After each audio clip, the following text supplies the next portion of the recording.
Hi, my name's Joanna Diana Steele. I'm a digital marketing and e-commerce consultant. I'm currently living and working in Ghana, establishing my digital marketing business. Joanna Diana Steele has over 10 years experience in digital marketing. 2019, she decided to come back and experience the year of return. And guess what, guys? She then returned, and I'm sitting with her right now to see what her experiences has been. As you know from the show, I've interviewed people that have taken the leap of faith 2 years ago, 3 years ago, a year ago. Joanna is still a baby because it's only been 2.5 months since she's been here. Joanna, how are you? Really good, really well, thank you. Yep. So you're here 2.5 months. 2.5 months, yes. How are you finding it? Really good so far. Can't complain. Yeah. It's different, but I'm getting on with it. Trying to get into a routine and really getting used to day-to-day life. So yeah, really good. Is it what you expected? So obviously you came for the year of return, which is all fun, right? When you come during those type of periods, there's a lot of things happening, a lot of events, a lot of networking events. Is it different from actually living in Ghana? It's a good question. So when I came for the year of return, I made a conscious effort to not just party. And I sort of spent a three-week period. I kind of went around to Kumasi, the Volta region. So I wanted to get a real feel for the country, not just Accra. Oh, that's good. Yeah. Because usually people stay in Accra and they don't move. Yeah, no, I kind of went around and had a little look around. And I also sort of met people at conferences and networking events as well. So it was kind of a bit of a business exploratory trip as well. Okay. But yeah, I mean, living here is completely different. And, you know, I feel a bit weird even saying living here because it just feels like, at the moment, an extended holiday. But yeah, it's been really good so far, really good. Yeah. So the time that you came, what made you think, oh, I could actually do business here, I could actually live here? What was the turning point for you? Or was it the trade mission that helped you kind of figure out that actually you can do this? I think it's a couple of things. So when I first came, I felt like I had similar experiences to that when I'm in London. So that's kind of like social experiences, you know, sort of the events that were going on. It kind of felt like, oh, actually, this feels like London city living. So when I sort of got that experience, I thought, okay, check. But then I came back in March to kind of further explore the business landscape with the trade mission. And I felt informed to sort of really understand what it would be like to do business here.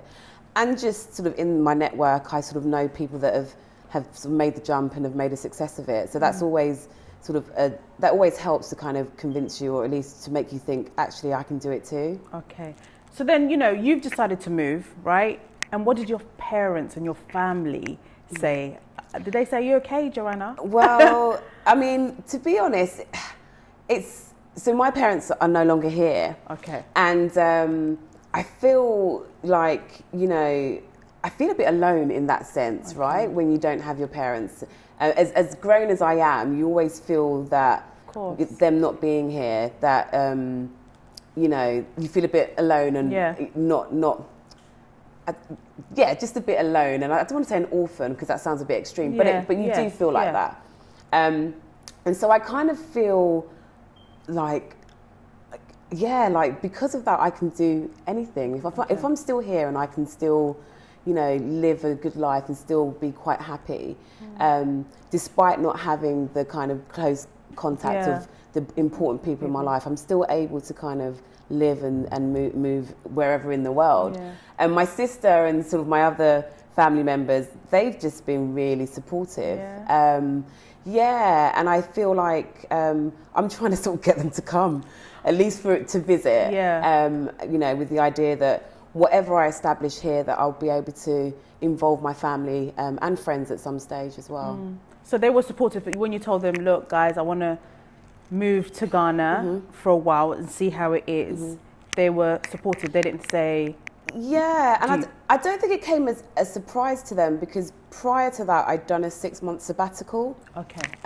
Where I travelled South America, Southeast Asia, and then ended up in Ghana. Okay. So I think because I've just come off the back of that, I don't think it was a surprise that I was a bit like, right, jacked in my job, and then let me just go and explore and sort of live elsewhere. And I think I've always wanted to live abroad. Okay. I studied Spanish at university, just in the hope that, you know, you have another language that kind of will increase your prospects, and never really was able to sort of find a job abroad where I could use the language.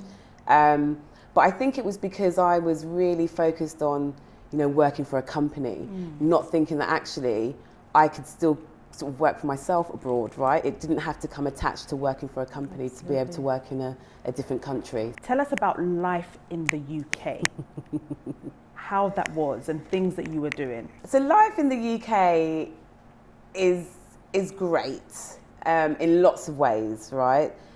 Socially, there's always something to do every night of the week, you know, wherever, whether you like, you know, painting or you like going out for a drink, like the variety of activities is fantastic. I think as you get older though, I think your needs change, your tastes change, and you kind of want a bit of a slower pace of life. And I found myself, I'll tell you a story. So I was in my flat, and I'd only ever... In North London. In North London. And I'd only ever planned to stay there for 5 years, right? Because the aim was, you know, I would meet someone, get married, and we'd buy a house together. And then I remember, this was probably about a couple of years ago, new neighbours moved in upstairs, and they said, oh, you know, how long have you been here? And I was like, oh, 10 years. And then she said, 10 years? And I sort of stood there and I was like, gosh, yeah. And I felt in that moment that I just got comfortable. And, you know, staying there 10 years wasn't part of the plan. And I think, yeah, it dawned on me that actually you could be here another 5-10 years. Yeah. And for some people, there's nothing wrong with that, right? I had a job that I really liked, good set of friends, family, active social life, you know, all sort of thumbs up. But that moment, I just thought, gosh, I could actually still be here in 5 years, 10 years time. I need to sort of shake it up. And that was one of the sort of triggers that made me think, okay, what else is there? Wow. Okay, so compared to life in Ghana, how was life in Ghana? So life in Ghana is brilliant. The weather, I know it sounds a bit cliche, but makes such a difference. Waking up to sunshine every day, just even hearing the wildlife wake you up in the morning, you know, the street vendors and just the hustle and bustle and the noises. It's just so much energy and so vibrant, which you just don't really get that in London.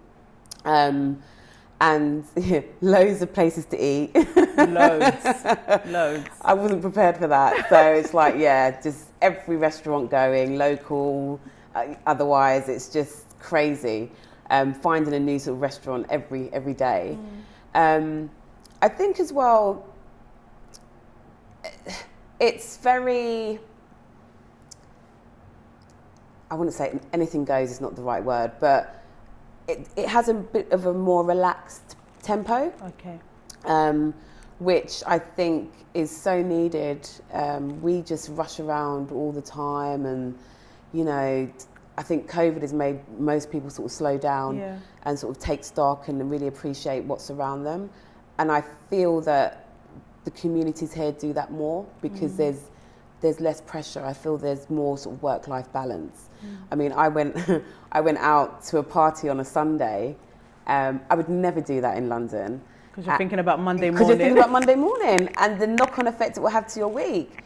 But here it's not like that. And yeah, it was a fantastic party, and the party was for no reason at all, right? It was just to bring people together. Yeah. So yeah, I think there are some real sort of positives. People very hardworking here, a lot of talent here, a lot of young talent. which I don't think gets recognised really at all. I know you do a really good job at highlighting that. But yeah, the kind of the tenacity, like my partners, I always say they're like 10 years younger than me, and they make me work harder. Wow. And I think I'm a pretty hard worker, but they sort of keep me on my toes. So yeah, I think there's a lot of opportunities, and yeah, there's a lot to explore. I'm just scratching the surface. Yeah. So you mentioned about you started your own business, right? Did you get that in the UK or actually when you came to Ghana? So I set up the business a couple of years ago. Okay. At the time, me and my ex-fiance, we were, he was of African origin, so half Congolese, half Angolan. So had quite a good sort of network in sort of Central Africa. And we used to do work together we used to get a lot of requests from his sort of network on the continent. He was a digital designer and animator. I do digital marketing strategy. So we used to do design and web on the side for people. So that's when we first saw that there was a need for digital skills within the continent. And so the ambition was always to do work in Central and West Africa. And then, so we were doing that alongside our sort of day jobs. And then we split up as a couple, but we still work together. Okay. And so, yeah, I'm still sort of doing work in Congo DRC, done some work in Equatorial Guinea, but kind of really sort of bringing the business sort of here and sort of focusing on Ghana for the time being. Yeah. So you've traveled to all of these other African countries or just worked virtually? So I've worked virtually for Congo, but I've actually been to Equatorial Guinea. Okay. Yeah. Okay. And how was that compared to Ghana? Very small. Okay. The population, it's a tiny country.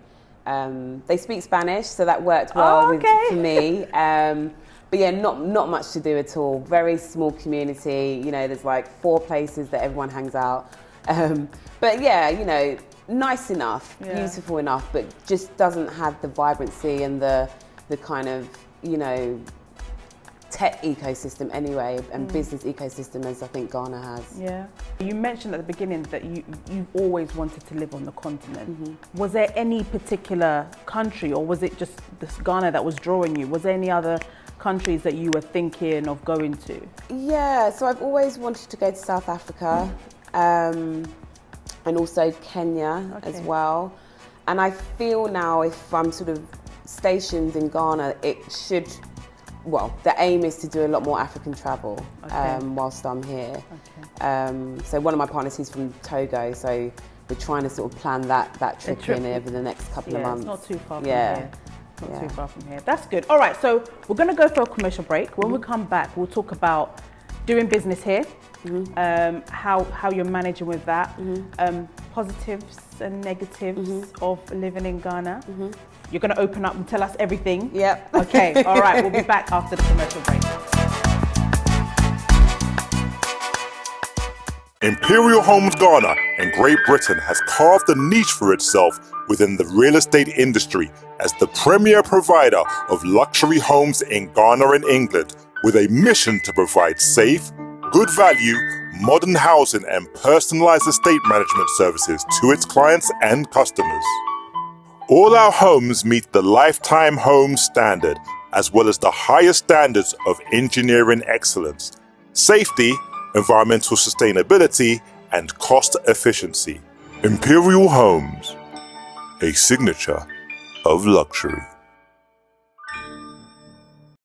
Guba Card welcomes you to the land of gold, Ghana.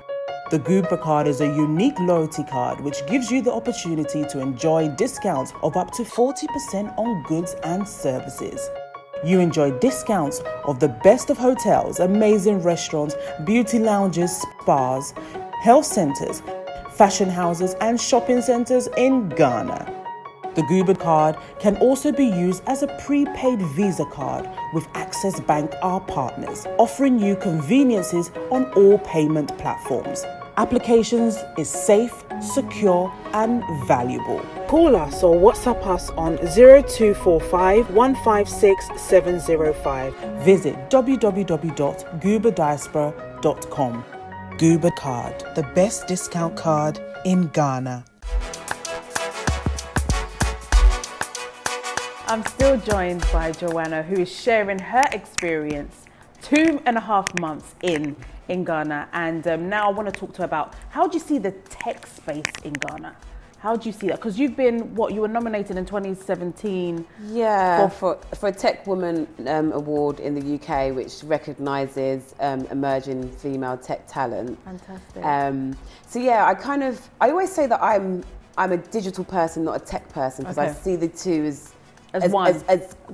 Like working. They're different, but they're the same, if that makes sense. So I always sort of say I'm a digital person, but I think here and neighbouring Nigeria, there is just, I think people are seeing the way that technology can enhance sort of old age traditions and industries and make them more efficient, and I think that's fantastic. If you're thinking about agriculture, banking, it's really making people have access to products and services that ordinarily they wouldn't have. So in terms of improving people's lives, technology no doubt is doing that.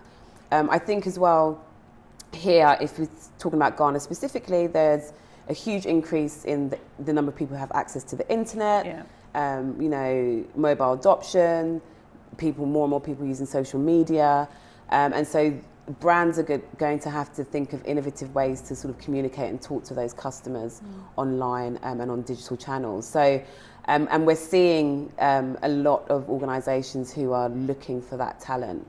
There's a bit of a skills gap in some parts of the continent with digital marketing.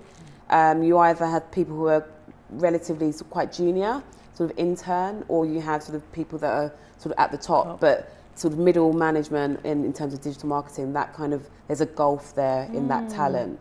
So I feel that what I can bring to the table is sort of managing that kind of gulf and supporting businesses in that way. So is that what you're currently doing? Yes. Okay. So I'm working with partners here at the moment, delivering digital marketing services, namely digital marketing strategy. Okay. So, break it down for people, digital marketing, just for those that don't really understand it. What is it?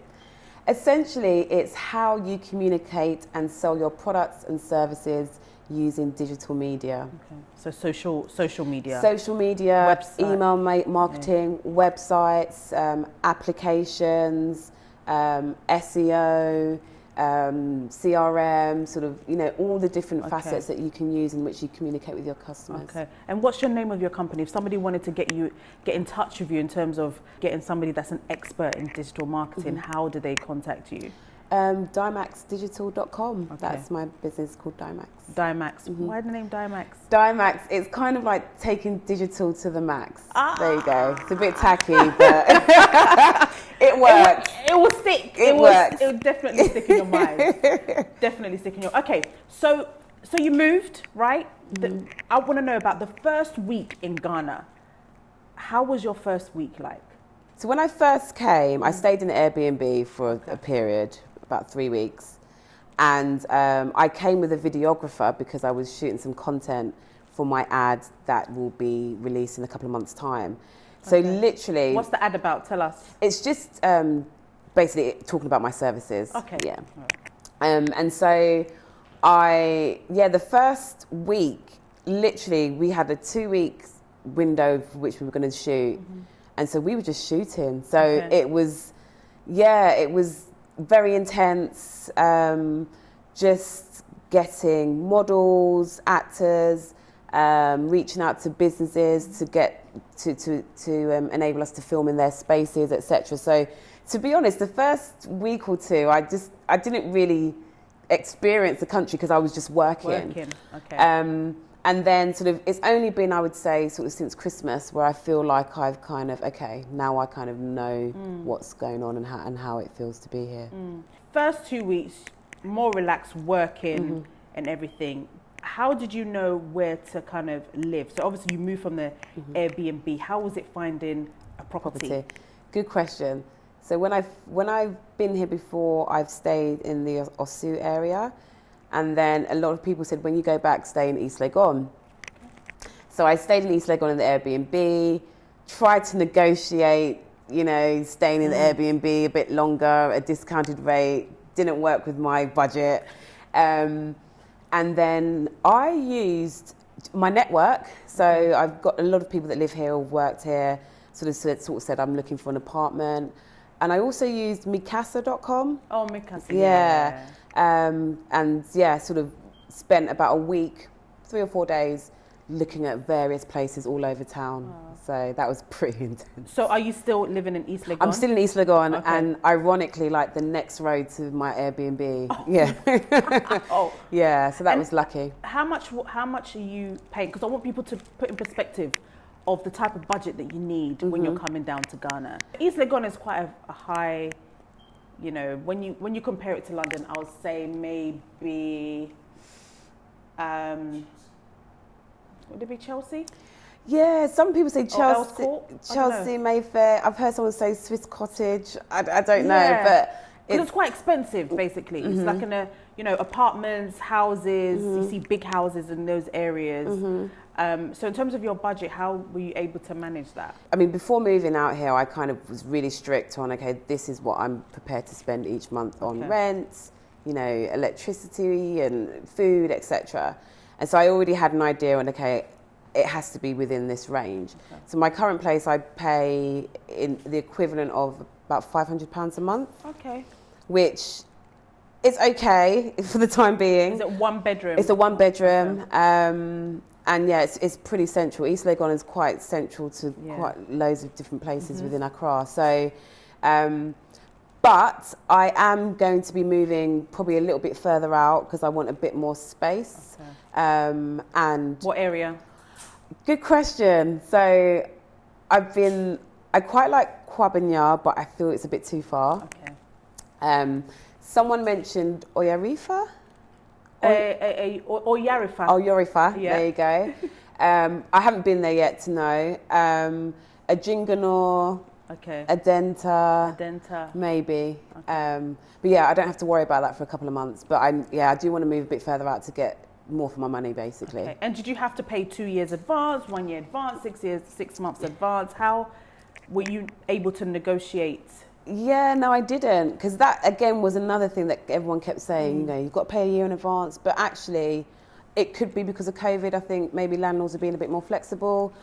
So I paid 4 months. 4 months. Yeah. When I was talking to you earlier, you mentioned about some negatives, right? So can we talk about some of the negatives that you've seen, and then we'll go on to the positives? So my top two.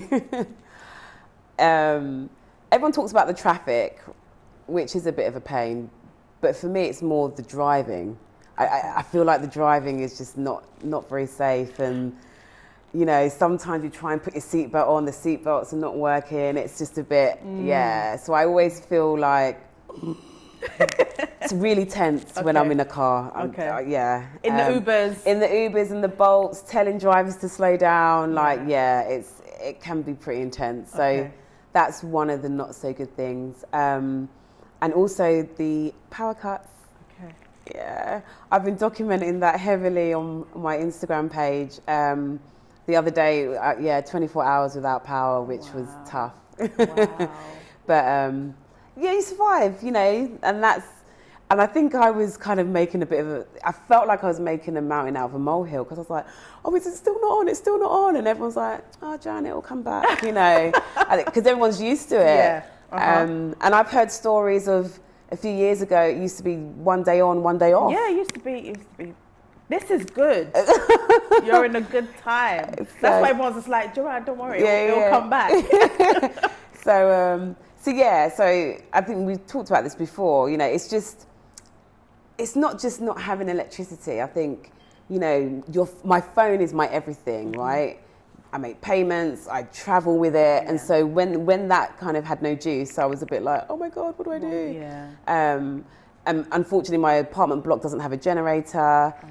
And, the water is there's a water pump, and obviously that wasn't Everything working, is so I had no connected water. So yeah, Everything is connected. Everything's connected. So it's not just like, oh, I have got no light. Yeah. It is more than that. Yeah.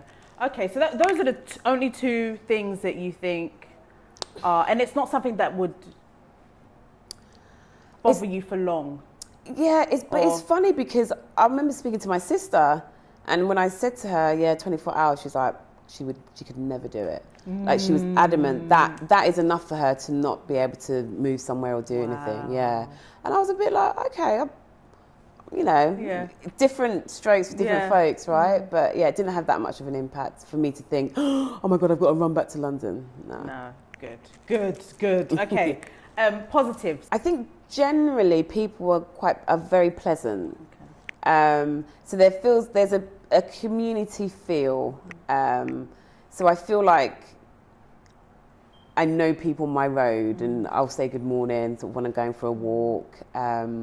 So that's nice. Obviously the weather, waking up to the sunshine is amazing. There's always something going on, whether it's, art galleries, exhibitions, yoga events, going to a bar. There's always something going on or something being celebrated, which I really like, and that's sort of similar to London as well. And I also think access is easier. So I think people are more willing to meet with you, talk and have conversations, knowledge share. Whereas I feel like, even this interview, for example, I think, I'm not sure the equivalent would happen in the UK. Does that sound really weird? Yeah, but it just feels like, I think people, people willing to sort of listen and hear you out and have a conversation with you, and work with you potentially and collaborate, which I feel like, doesn't happen as easily in London sometimes. Yeah. And I think, some of the positives for me, being in Ghana, is that, let's look at even the banking system, right? In the UK, 5 o'clock, the bank is closed, right? In Ghana, you could potentially call your manager and say, look, I'm round the corner, I know the bank is shut, and they will wait for you and literally give you the money that you need and prepare everything ready. You won't get that in the UK. Yeah. There's certain real positives about Africa that, yes, the time delays and stuff can actually, like you said, be in your benefit, because you won't get that in the UK. Yeah, definitely. I've got another example which is similar. My sister sent me a package through DHL, and obviously the address system here is and so they didn't recognise the address of my apartment, and so they sent an email saying, can you update the address? So then I updated it to be picked up from a service point. But in the end, someone just called me and said, where are you? And I told them my office, and they just dropped it to the office. And I was a bit like, can you imagine doing that in the UK? Yeah. It's like, it's not on the system, and this one and that one. There would have been so many... drama. Yeah. And actually, someone said, where are you? Okay, yeah. And they came and delivered it to my office. So there are things where the lack of rules as such can work in your favour, and the flexibility is actually really nice. Yeah. And are you seeing more and more opportunities since you've been here? You probably, when you first came, obviously you know what you were coming to do, but have you seen other opportunities that you're like, oh my God, I could do this? Literally, I've got a book with a long list of them. Wow. Yeah, anything from a braiding bar to a car wash to cannabis farming. There are just so many different things that have kind of piqued my interest. That I just make a note of them, because it's about staying focused and not getting distracted with too many things. But there's a lot, and I think the barrier to entry for a lot of these things is pretty low. It feels like I'm still quite fresh, but it just feels like if you want to get it done, you can get it done. And you're Jamaican. Have you ever been to Jamaica? Is it similar to Ghana? How is the contrast like? It's a good question, because I've only actually been to Jamaica once when I was 15. So I actually haven't experienced it as an adult. So I can't really make the comparisons because, 15 was a while ago. But you know what I will say is that there is a big sort of Jamaican community here. A lot of Jamaicans. And I think there are similarities, obviously in food, but also the hard-working nature,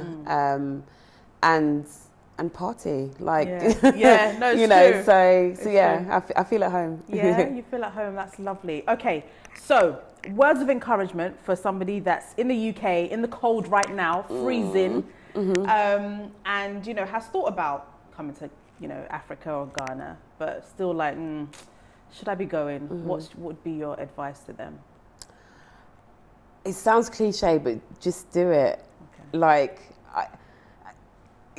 just do it. I think, and my mantra is always like, if it doesn't work out, I can always go back, right? Nothing is finite in life. My experiences have taught me that things change all the time for the good and the bad. And what you can control, then do it, and you'll find a way. I think, like most people here, or most people that I've met, want to see you win. Yeah. And they are willing to help you. People that I don't even really know, were sending me links to, there's an apartment here. Like, people are really, really willing to help. Yeah. So if you fear that you will fall down or fall flat on your face, like, don't, because I think there's a lot of people, a lot of support from people that will kind of help you kind of navigate. Yeah. Thank you so much for joining me on the show. Thanks for I think having you me. have been very inspiring. You've laid it out for us and laid it out to my audience very, very clearly. And so I'm sure that they will definitely be using your guide to coming back home to Ghana. Thank you so much for joining me on the show. Thank you for having me. Yay! Guys, I hope that you've enjoyed the show. It's been impactful. I'm sure that you've gained a lot of knowledge from what she has said. And look, like she said, she's got a book. She didn't say one page, she said a book of opportunities in Ghana that she has seen in just 2 months. You have no excuse